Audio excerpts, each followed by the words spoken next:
तो इस कहानी के शुरुआत में हमें दो भाइयों को दिखाया जाता है। इनको नई नई टेक्निकल चीजें सीखना बहुत पसंद था। एक दिन इनके हाथ एक ऐसी चीज लगी जिसके मदद से ये किसी भी सामान को उसके विपरीत धातु में बदल सकते हैं। कुछ दिन बाद इनके मदर की डेथ हो जाती है। अब ये दुनिया में अनाथ हो जाते हैं। बहुत पहले ही इनके पिता की मौत हो चुकी थी। अब वो अकेलापन महसूस करने लगे थे। एडवर्ड अपने छोटे भाई से कहता है कि हम अपने टेक्निक की सहायता से अपने मदर को वापस नहीं ला सकते हैं। छोटा भाई चालाक होता है। वो कहता है नहीं, हम ऐसा नहीं कर सकते क्योंकि इसमें छोटी सी भी गलती हुई तो हमारी जान जा सकती है। यहाँ तक कि हम इसे खुलेआम दुनिया के सामने नहीं ला सकते हैं। फिर भी एडवर्ड अपने भाई को मना लेता है। उसके बाद ये लाइब्रेरी जाते हैं और सभी पुराने ग्रंथों और तत्वों को इकट्ठा करते हैं जिससे इंसानी जिस्म को तैयार किया जा सके। अब ये सर्कल बनाकर सेंटर में सभी मिनरल को मिक्स करके रख देते हैं। फाइनल प्रोसेस में ये दोनों भाई अपने उंगली को काटकर उस मिनरल में अपना खून डालते हैं। खून डालते ही उसमें से एनर्जी निकलने लगती है। शायद इनसे कोई चूक हो जाती है जिसके वजह से यहाँ बहुत जोर से तूफान आने लगती है। इस तूफान के वजह से इनका घर भी टूटने लगता है। तूफान की रफ्तार बहुत तेज होती है जिसके वजह से एडवर्ड का छोटा भाई हवा में उड़ने लगता है। एडवर्ड अपने भाई को बचाने की कोशिश करता है लेकिन बचा नहीं पाता और उसका भाई एक दूसरी दुनिया में चला जाता है जहाँ गॉड रहते हैं। जब एडवर्ड बड़ा होता है तब वो सोचता है कि मुझे अपने भाई की तलाश में जाना चाहिए। एडवर्ड गॉड से कहता है मुझसे क्या गलती हुई कि मैं अपने माँ को वापस नहीं ला सका और यहाँ तक कि मैंने अपने भाई को भी खो दिया। गॉड एडवर्ड से कहते हैं तुम लोगों ने बहुत बड़ी गलती की है। कभी मरा हुआ इंसान जिंदा नहीं हो सकता। अगर तुम अपने भाई को वापस पाना चाहते हो तो उसके लिए मुझे तुम्हें एक बड़ी कीमत अदा करनी होगी।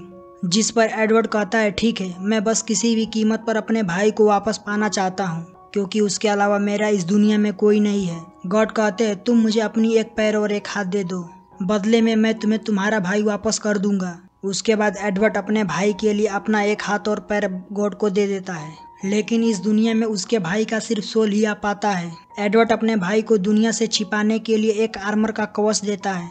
एडवर्ड अपने भाई से कहता है तुम चिंता मत करो, मैं तुम्हें तुम्हारा शरीर पूरा वापस ला कर दूंगा। उसके बाद वो फिर उसी लाइब्रेरी में जाता है ताकि उसका कोई तोड़ मिल सके। यहाँ उसे पता चलता है कि वो अपने भाई के बॉडी को वापस ला सकता है। उसके लिए उसे एक रेड स्टोन चाहिए। जब एडवर्ड स्टोन पर रिसर्च करता है तब उसे पता चलता है कि ये स्टोन सिर्फ एक प्रीस्ट के पास है। अब एडवर्ड को वो पत्थर हासिल करने का कोशिश करता है लेकिन वो प्रीस्ट बहुत शक्तिशाली होता है और एडवर्ड के सामने बहुत सारे ट्रैप बिछाता है ताकि वो उस तक ना पहुँच सके। वहाँ के लोगों को जान से मारने की धमकियाँ भी देता है क्योंकि वो स्टोन अगर किसी गलत हाथों में चला गया तो अनर्थ हो सकता है। उसी वक्त वहाँ की आर्मी आकर उन दोनों को रोक लेती है। आर्मी का लीडर उन्हें बताता है कि जिस स्टोन के लिए तुम दोनों लड़ रहे हो वो वाकई में इस दुनिया में एग्जिस्ट नहीं करता। अगर वो पत्थर इस दुनिया में होता तो उसे संभालना मुश्किल होता।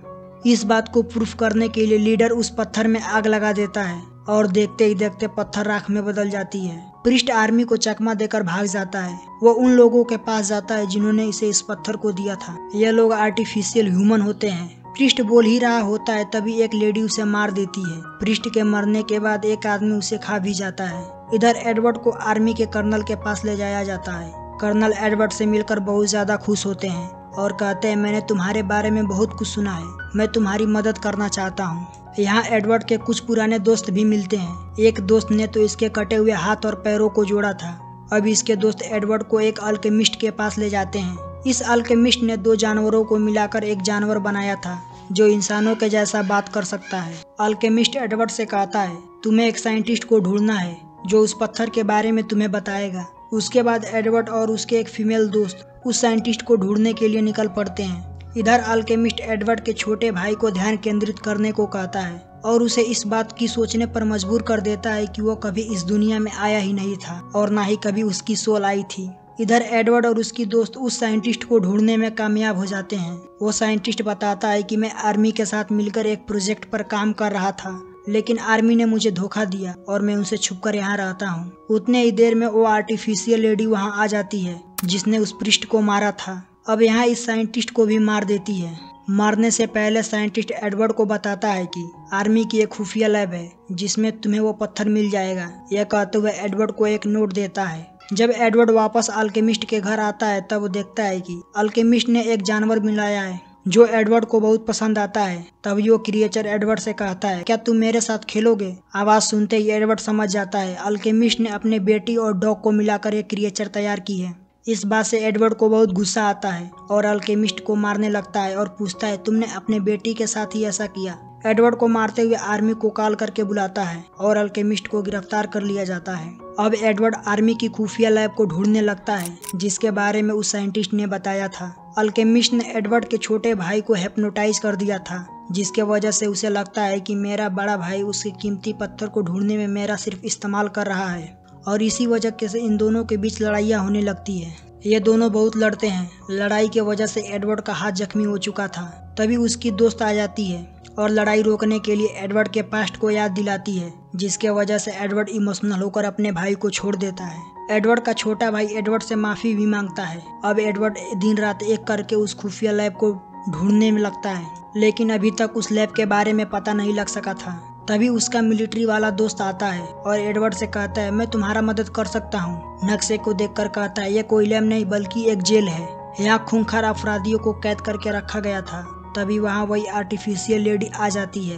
वो उसे मारने की कोशिश करती है लेकिन आर्मी मैन अपनी जान बचाते हुए उस लेडी को मारकर वहाँ से निकल जाता है। तभी एक आर्मी ऑफिसर आकर उसे शूट करके मार देता है और अपने दोस्त के मर्डर के इल्जाम में एडवर्ड को गिरफ्तार कर लिया जाता है। जब एडवर्ड जेल में होता है तब एक लेडी ऑफिसर एडवर्ड को बताती है तुम्हारे दोस्त को हमारे ही टीम के एक ऑफिसर ने मारा है और उसने अल्केमिस्ट को भी आजाद करवा दी है। फिर वो लेडी वहाँ के गार्ड को मारकर एडवर्ड को आजाद कर देती है। जब वो दोनों जेल से बाहर निकलते हैं तब देखते हैं कि किलर कर्नल को पुलिस ने चारों तरफ से घेर रखा है। ये कर्नल नहीं बल्कि आर्टिफिशियल ह्यूमन होते हैं और ये लेडी यहाँ पर अपने साथियों को भी बुला लेती है और देखते ही देखते सभी आर्टिफिशियल ह्यूमन यहाँ के आर्मी को घायल करके भागने में कामयाब होते हैं। अब एडवर्ड आर्टिफिशियल लेडी का पीछा करते हुए उस खुफिया लैब तक पहुँच जाता है जहाँ अल्केमिस्ट ने अपने भाई और उस फीमेल दोस्त को किडनैप करके रखा हुआ था। यहीं पर वो अल्केमिस्ट एडवर्ड को उस स्टोन की सच्चाई बताता है लेकिन आर्टिफिशियल लेडी अल्केमिस्ट को धोखे से मार देती है। इसमें जनरल भी मिला हुआ होता है और यही इस प्लान का मास्टरमाइंड होता है। जब वो लाइट को ऑन करता है तब वहाँ बहुत सारे लोगों को डेड बॉडीज लटकी हुई देख पाते हैं। जब वो स्टोन उसके अंदर डाली जाती है तब सब के सब जिंदा हो जाते हैं। ये दिखने में बहुत अजीब से क्रिएचर जैसे लग रहे थे। उसके बाद कर्नल इन सभी को आज़ाद कर देता है और वो ज़ॉम्बी एक एक करके सबको मारने लगते हैं। वहाँ की बाकी आर्मी इन पर फायरिंग करती है ताकि इन्हें रोका जा सके, नहीं तो ये टाउन में सभी लोगों को मार देंगे। थोड़ी ही देर में सभी ज़ॉम्बी मारे जाते हैं। एडवर्ड और आर्मी मिलकर सभी आर्टिफिशियल ह्यूमन को मार देते हैं और इसी सीन के साथ ये मूवी खत्म हो जाती है।